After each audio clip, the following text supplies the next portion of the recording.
こんにちは。わびチャンネルナビゲーター森前です。秋も深まり、我々は皆さんにこれをご提供している頃は、京都日本盆栽大観展で慌ただしい日を送っていると思います。今日は皆さんに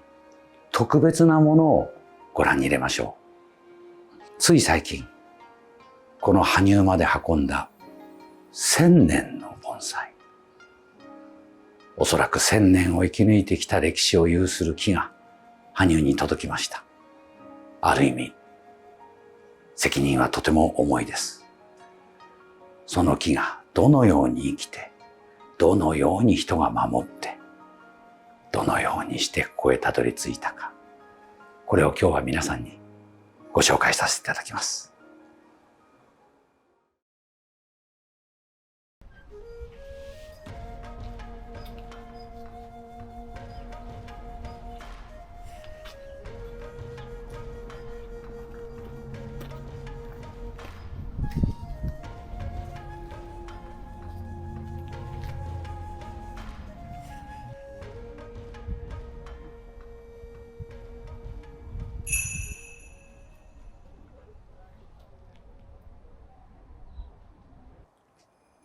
いかがですか？私の言葉がいるんでしょうか？この大きさ、この迫力、この姿、どのような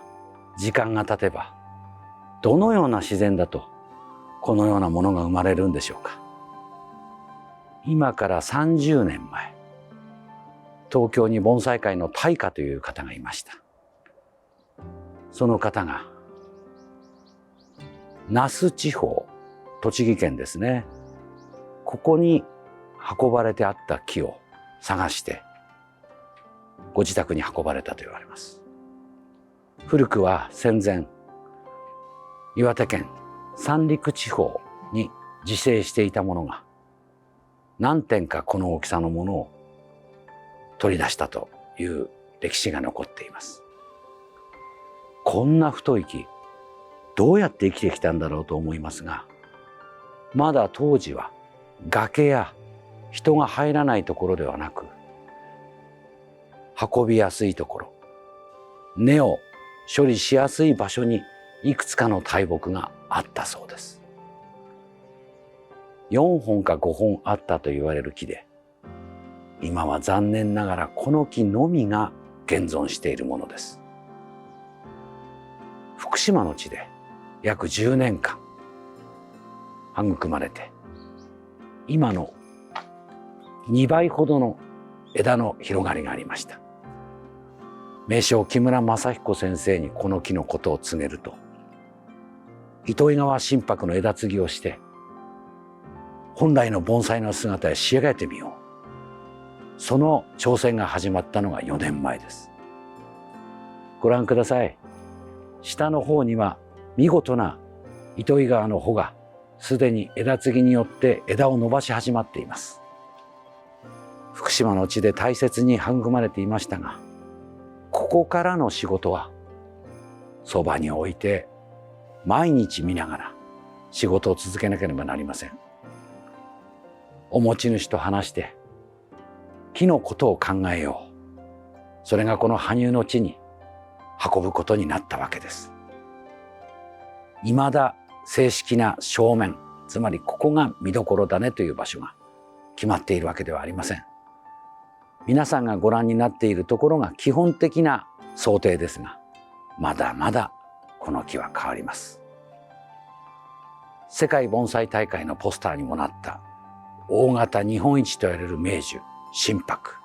飛龍と創建する木として世に出ていくことが、ここから多分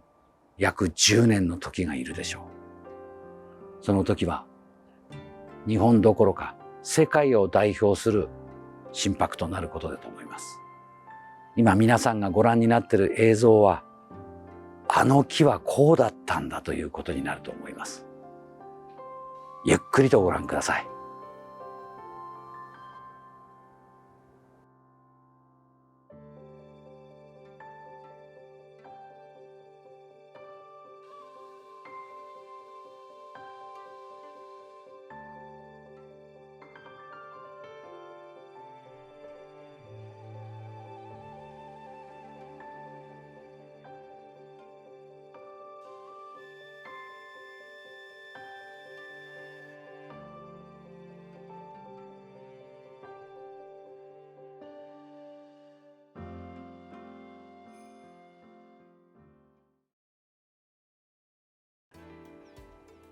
見上げるような木ですが、福島の地からここに運ぶ時も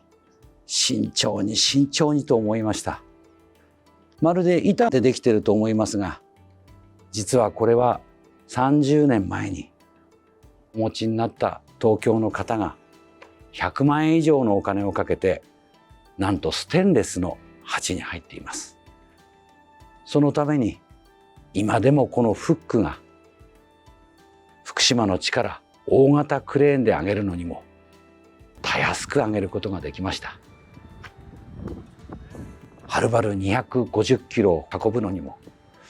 蒸散抑制剤を全体にかけて葉が乾燥に耐えられるようにと思って慎重を重ねました。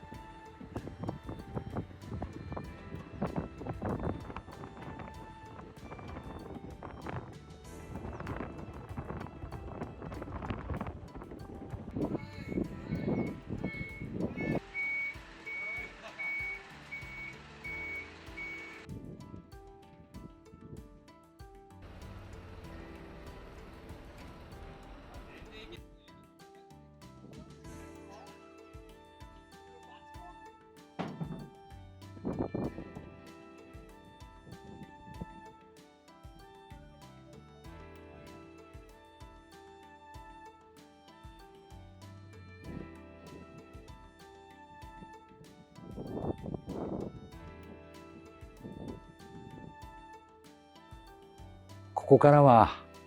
木村正彦先生もわずか3、40分の距離、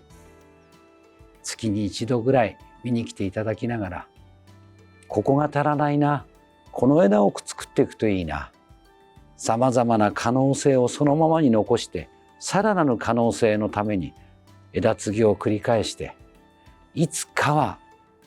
上半分を切り落とすことになります。ゆっくり時間をかけてこの木を見守りたいと思います。ご縁があったら皆さんぜひこの心拍の神と言われる木をご覧になりに来てください。こんな大きな木、名称のまさに秘技と言われる技、そんなこともわびチャンネルはお伝えしていきますが、ささやかなもの、季節のこと、展示会のこと、いろいろなものを皆さんにアーカイブの中でお伝えしたいと思います。ぜひチャンネル登録をよろしくお願いします。本日もご視聴ありがとうございました。